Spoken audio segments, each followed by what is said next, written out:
ఇది కేవలం సమాచారంగా మాత్రమే భావించండి. వైద్య నిపుణులను సంప్రదించండి. సో ఇప్పుడు అసలు ఈ బ్రెయిన్ స్ట్రోక్ అనేది అసలు ఎందుకు వస్తుంది మేడం? మనం ఏమైనా ప్రెడిక్ట్ చేయొచ్చా ఈ లైఫ్ స్టైల్ ఉన్న వాళ్ళకి, లేదా ఇది ఒక జెనెటిక్ డిసీజా? ఎందుకు వస్తుంది బ్రెయిన్ స్ట్రోక్ ఒక పర్సన్కి? కారణాలు ఏంటి? అంటే బ్రెయిన్ స్ట్రోక్ ఫస్ట్ మనం మాట్లాడుకుంటే అండి, దీనిలో మనం మార్చగలిగిన కారణాలు కొన్ని ఉంటాయి, మార్చలేనివి కొన్ని ఉంటాయి. So we call it as modifiable and non modifiable అండి. ఇప్పుడు నాన్ మోడిఫైయబుల్ ఏంటి అంటే ఏజ్ని మనం ఆపలేం. మనం ఎన్ని మెడిసిన్స్ వేసుకున్నా మనం వయసు పెరగకుండా ఆపలేం. సో వయసు రీత్యా వచ్చే మార్పుల్ని కూడా ఆపలేం. సో వయసు రీత్యా ప్రతి అవయంలో ఎలా తేడా వస్తుందో రక్తనాళాల్లో కూడా తేడా వస్తుంది. దాన్ని ఎథెరోస్క్లెరోసిస్ అని అంటాం. అది నాన్ మోడిఫైయబుల్, మనం ఎవరు చేంజ్ చేయలేనిది అది.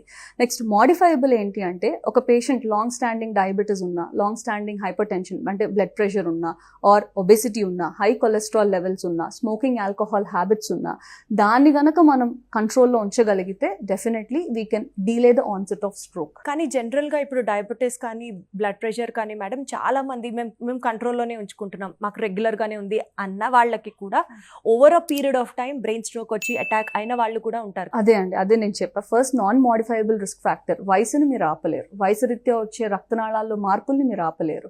సో ఇన్స్పైట్ ఇవన్నీ కంట్రోల్లో ఉన్నా కూడా age is the biggest risk factor అండి. ఇప్పుడు 70 years ఇండివిజువల్కి అసలు ఈ ఫ్యాక్టర్స్ ఏవి లేకపోవచ్చు. పేషెంట్కి షుగర్ లేకపోవచ్చు, హైపర్ టెన్షన్ లేకపోవచ్చు, ఒబెసిటీ లేకపోవచ్చు. ఇప్పుడు మనం బట్ ఏజ్ అనేది definite the strongest risk factor. So age is the risk factor. అంటే ఎంత ఏజ్? 70 వాళ్ళందరూ brain stroke 60 to 70 years. You have to be careful. ప్రాబబిలీ ఈ బ్రెయిన్ స్ట్రోక్ కాన్సెప్ట్ ని మనం ఏమైనా కొంచెం డిలే చేయొచ్చా మన లైఫ్ స్టైల్ మోడిఫికేషన్స్ తో?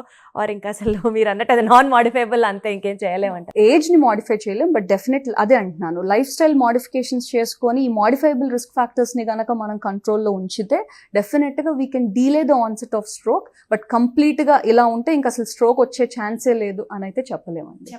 చెప్పలేం. ఎలాంటి ఫుడ్స్ తింటే అవాయిడ్ చేయొచ్చు? డెఫినెట్లీ అంటే రెమెడీస్ అయితే ఆర్ దేర్, లైక్ డెఫినెట్ మంచి ఫుడ్ గైడెన్స్ ఇవ్వచ్చు, ఫిజికల్ యాక్టివిటీస్, ఎక్సర్సైజెస్, ఏం మెడికేషన్స్ వేసుకోవాలి అవన్నీ మనం బాగా గైడ్ చేయొచ్చు పేషెంట్ని.